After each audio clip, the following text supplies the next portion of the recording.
Hello students. इस lecture में हम लोग मेजरमेंट ऑफ ट्रांसपीरेशन के बारे में स्टडी करते हैं। जैसे कि हम लोग जानते हैं कि evaporative loss of water from aerial parts of a plant is known as transpiration.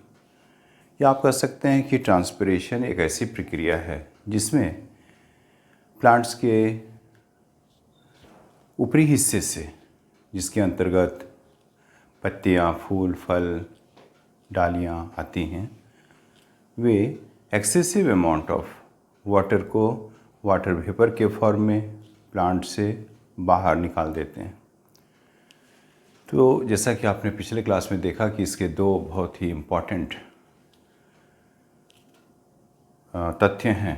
Number 1 कि इससे कूलिंग इफ़ेक्ट मिलता है, यानी कि प्लांट्स के जो टेम्परेचर है उसको मेंटेन करने में सहायता मिलती है। और नंबर 2, इससे सक्शन प्रेशर या सक्शन फोर्स क्रिएट होता है, और ये सक्शन फोर्स की वजह से प्लांट्स के अंदर वाटर और मिनरल सॉल्ट्स सॉइल से प्लांट्स के डिफरेंट पार्ट्स में डिस्ट्रीब्यूटेड होते हैं, और इसी की वजह से प्लांट्स अधिक से अधिक मात्रा में वाटर को एब्जॉर्ब करते हैं, जिससे कि मिनरल सॉल्ट्स भी उसके साथ एब्जॉर्ब हो सके और पूरे प्लांट्स के डिफरेंट पार्ट्स को जिनको जितनी अमाउंट में मिनरल सॉल्ट्स की रिक्वायरमेंट होती है पहुंचाया जा सके।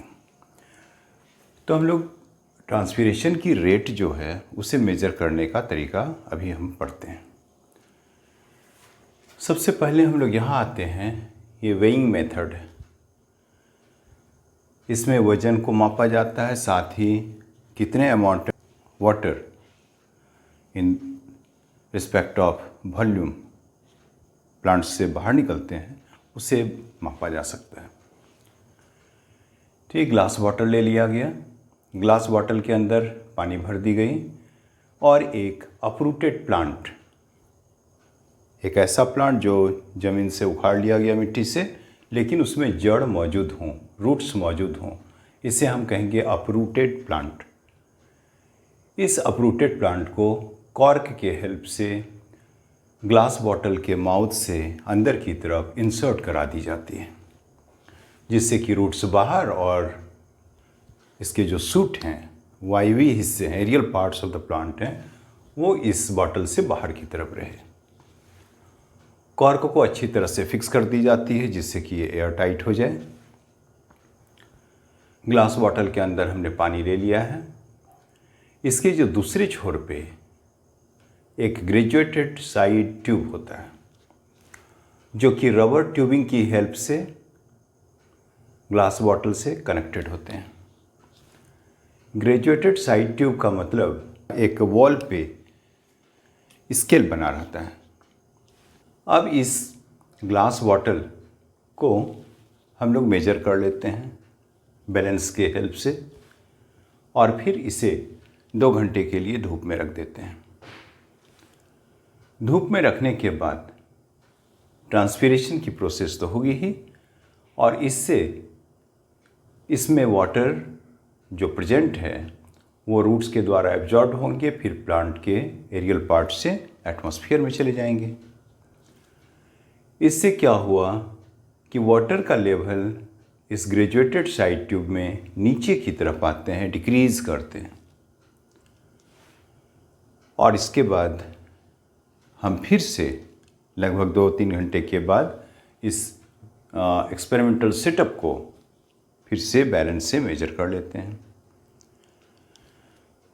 मान लेते हैं कि इसका वेट शुरू में W1 था, और 2 घंटे के बाद इसका वेट W2 है। तो W2 minus W1 equals to W means weight of water transpired.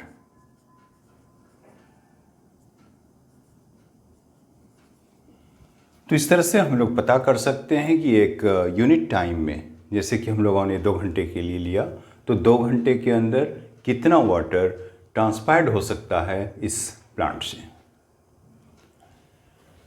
अब यहाँ पे जो ग्रेजुएटेड स्केल है, इसमें पहले जो लेवल थी वो मान लीजिए कि लेवल 1 था, और बाद में 2 घंटे के बाद इसका लेवल हम लोगों ने मेजर किया तो मान लेते हैं ये लेवल 2 था।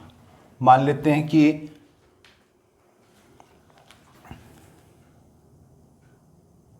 ये लेवल 1 है और अब यहाँ पे ये लेवल 2 है।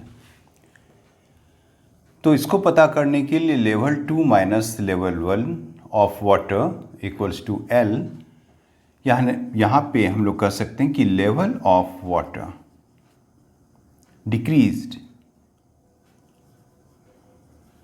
तो ये जो लेवल ऑफ वाटर डिक्रीज हुआ, इससे हम लोग वॉल्यूम को पता कर सकते हैं और यहाँ पे हम लोग इसकी वेट या मास पता कर सकते हैं। तो इस तरह से हम लोग इस एक्सपेरिमेंटल सेटअप के थ्रू कितना वाटर बाय मास या फिर बाय वॉल्यूम ट्रांसपायर्ड हुआ एक यूनिट टाइम में, उसे मेजर कर सकते हैं।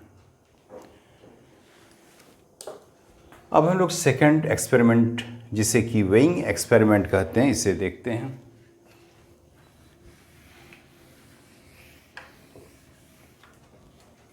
तो सेकंड एक्सपेरिमेंट में एक टेस्ट ट्यूब लिया जाता है।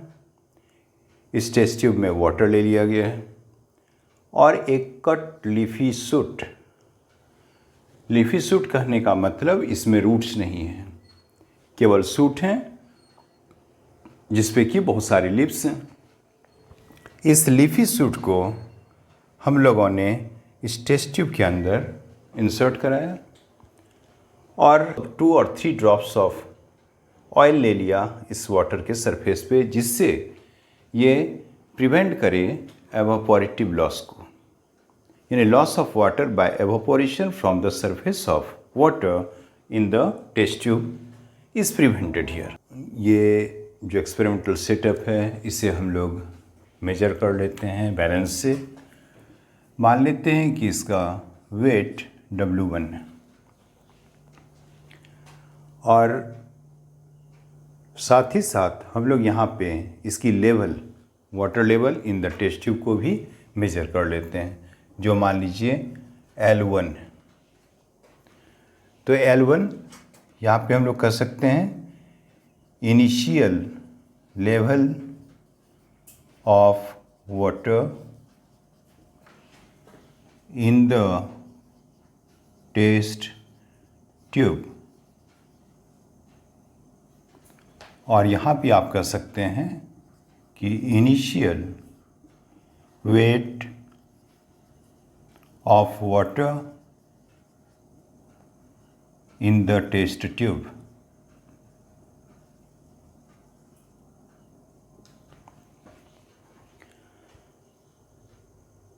अब इसे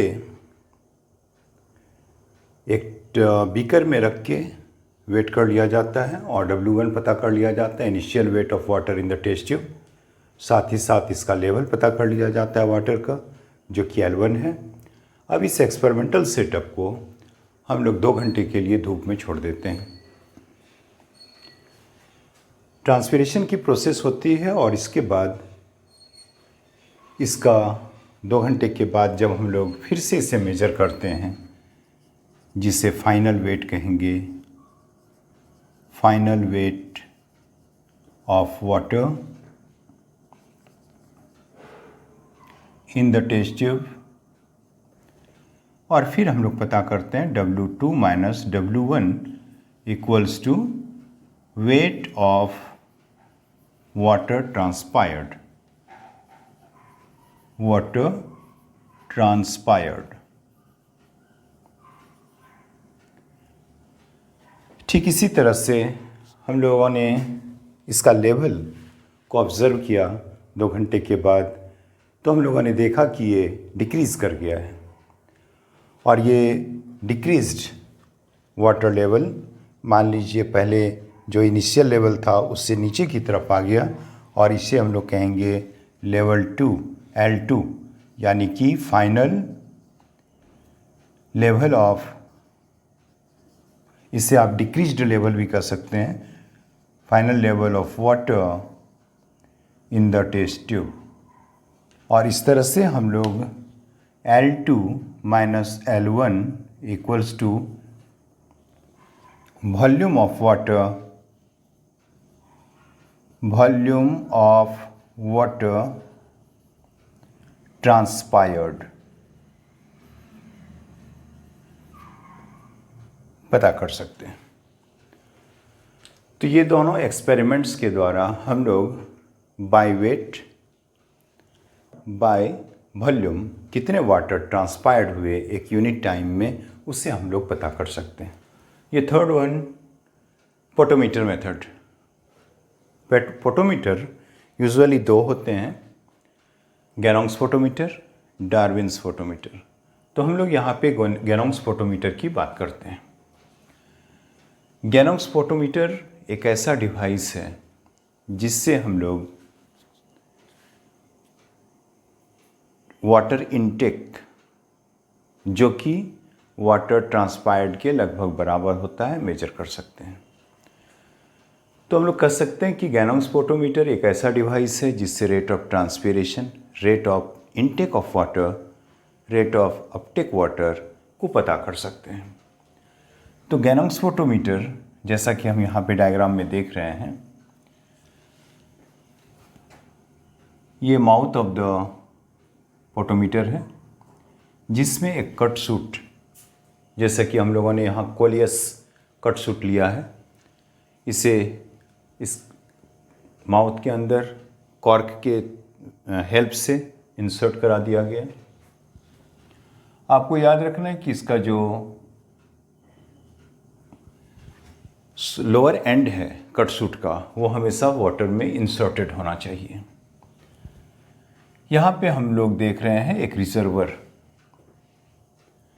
रिजर्वर के ठीक नीचे स्टॉप कॉक और ये फिर स्टैंड। इसे कहते हैं capillary tube, capillary band tube. और कैपिलरी बैंड ट्यूब का नेक्स्ट जो साइड है वो एक बीकर के अंदर भरे हुए पानी के अंदर इंसर्टेड होता है। यूजुअली हम लोग यहाँ पे कलर्ड वाटर लेते हैं और रिजर्वर से जो वाटर डालते हैं वो या तो कलर्ड वाटर हो सकता है या फिर प्लेन वाटर हो सकता है। तो वाटर को हम लोगों ने लिया और अब इसके डिफरेंट पार्ट्स और उसके फंक्शंस क्या हैं। माउथ ऑफ द डिवाइस के थ्रू एक कट सूट को, कट स्टेम को इंसर्ट कराया जाता है। रिजर्वर, जिससे कि डिस्ट्रीब्यूशन ऑफ वाटर होती है डिवाइस में। स्टॉप कॉक, जो कि रेगुलेट करता है डिस्ट्रीब्यूशन ऑफ वाटर को इस डिवाइस के अंदर। यहाँ पे ये ग्रेजुएटेड स्केल हैं, इससे मेज़र किया जाता है कि कितने वाटर ट्रांसपायर्ड हुए।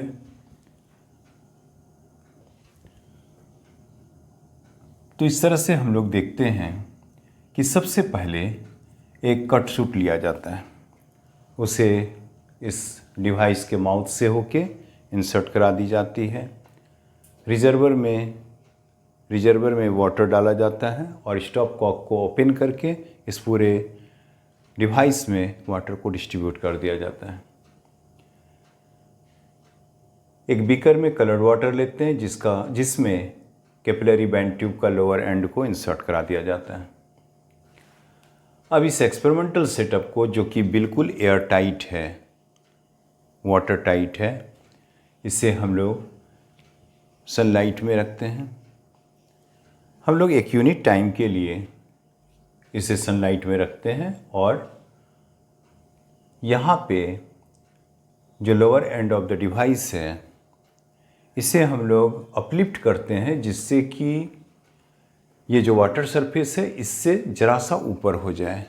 जैसे ही कैपिलरी बैंड ट्यूब के लोअर एंड वाटर से ऊपर आएंगे, एयर रसेस करेगा और एयर जैसे ही रस करेगा इमीडिएटली हम लोग इसको फिर से वाटर में डाल देते हैं।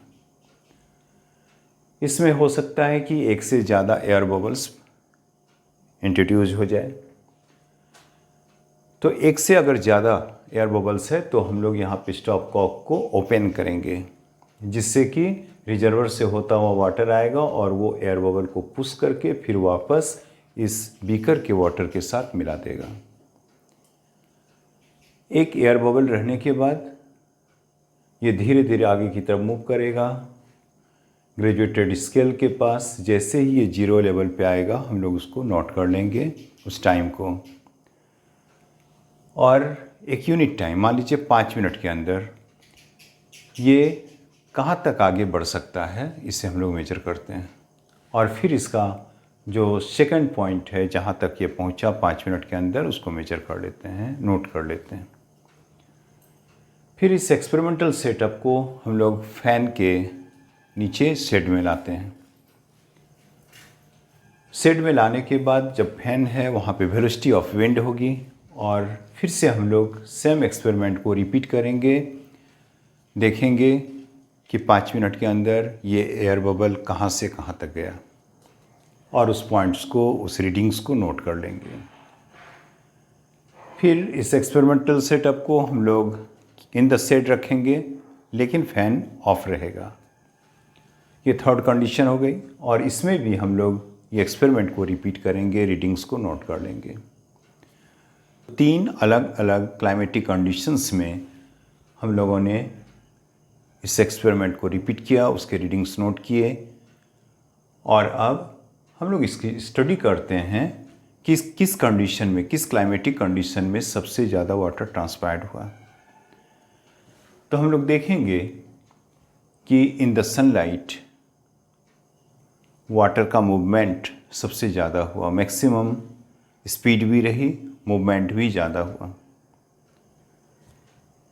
नेक्स्ट केस जो कि under the fan in the shade था, उसमें सनलाइट के कंपैरिजन में कुछ कम वाटर का ट्रांसपिरेशन हुआ, यानी कि rate of transpiration under the fan in the shade is less than when it is kept in the sunlight.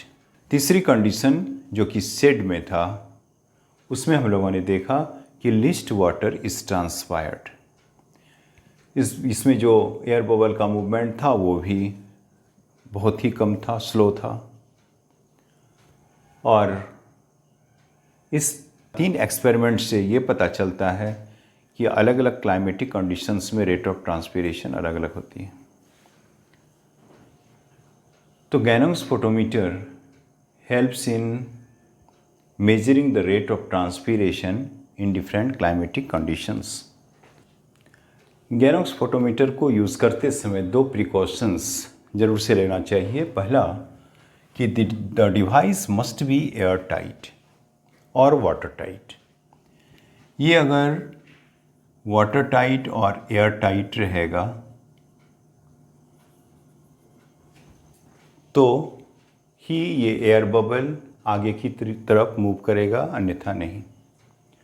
Number 2, the twig should be cut obliquely. ये जो कट शूट है इसे हम लोग ऑब्लिकली कट करेंगे। इससे क्या होगा, मान लीजिए हम लोग इस तरह से कट करते हैं और इस तरह से कट करते हैं हॉरिजॉन्टली, ऑब्लिकली, तो इसकी सरफेस एरिया कम होगी। जबकि इसे ऑब्लिकली अगर हम कट करते हैं तो इसकी सरफेस एरिया ज़्यादा होगी। तो to increase surface area obliquely, to increase surface area, इससे क्या होगा कि वाटर का एब्जॉर्प्शन मोर होगा।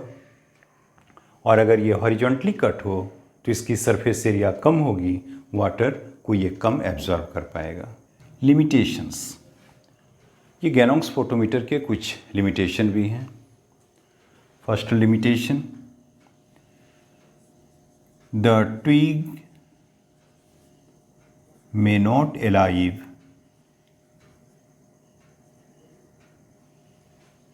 for long time।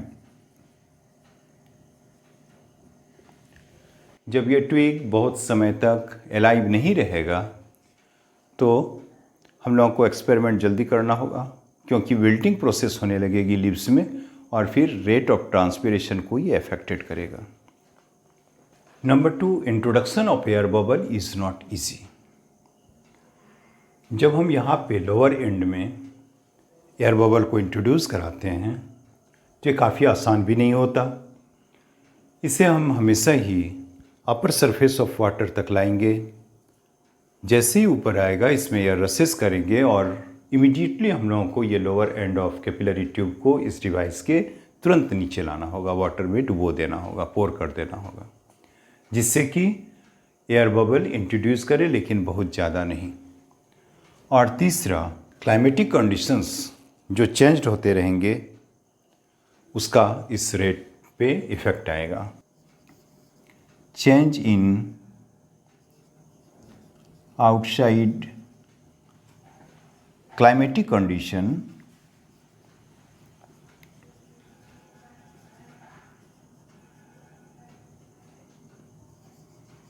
affects the rate of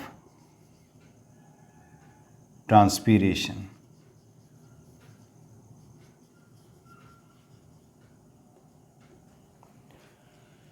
जैसे हम लोगों ने देखा कि 3 अलग अलग कंडीशंस में हम लोगों ने ये एक्सपेरिमेंट को परफॉर्म किया। फर्स्ट सनलाइट में, दूसरा in the shade under the fan में, और तीसरा इन द शेड में। और तीनों ही कंडीशंस में हम लोगों ने देखा कि द रेट ऑफ ट्रांसपिरेशन अलग अलग है। मूवमेंट ऑफ एयर बबल की स्पीड अलग अलग होगी। तो ये शो करता है कि कोई भी तरह के चेंज अगर आउटसाइड क्लाइमेटिक कंडीशन में हो तो ये रेट ऑफ ट्रांसपिरेशन को अफेक्ट करता है। तो ये 3 तरह के लिमिटेशंस इस गैनोक्स फोटोमीटर के होते हैं। तो आपको याद रखना है कि देयर आर 3 टाइप्स ऑफ और 3 kinds of transpiration. Kinds of transpiration.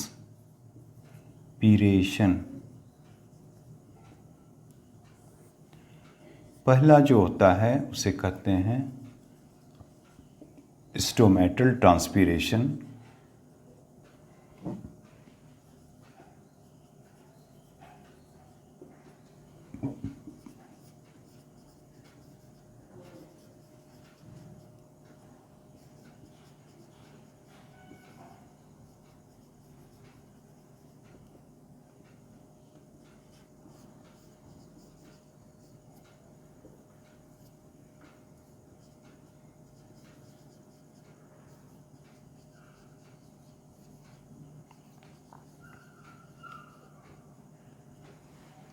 Kinds of transpiration, 3 तरह के ट्रांसपिरेशन होते हैं। देयर आर 3 टाइप्स और kinds of transpiration. Number 1, stomatal transpiration, ये स्टोमाटा के थ्रू होता है। लेंटिकुलर ट्रांसपिरेशन जो कि लेंटिसेल्स या लेंटिकल्स के थ्रू होता है।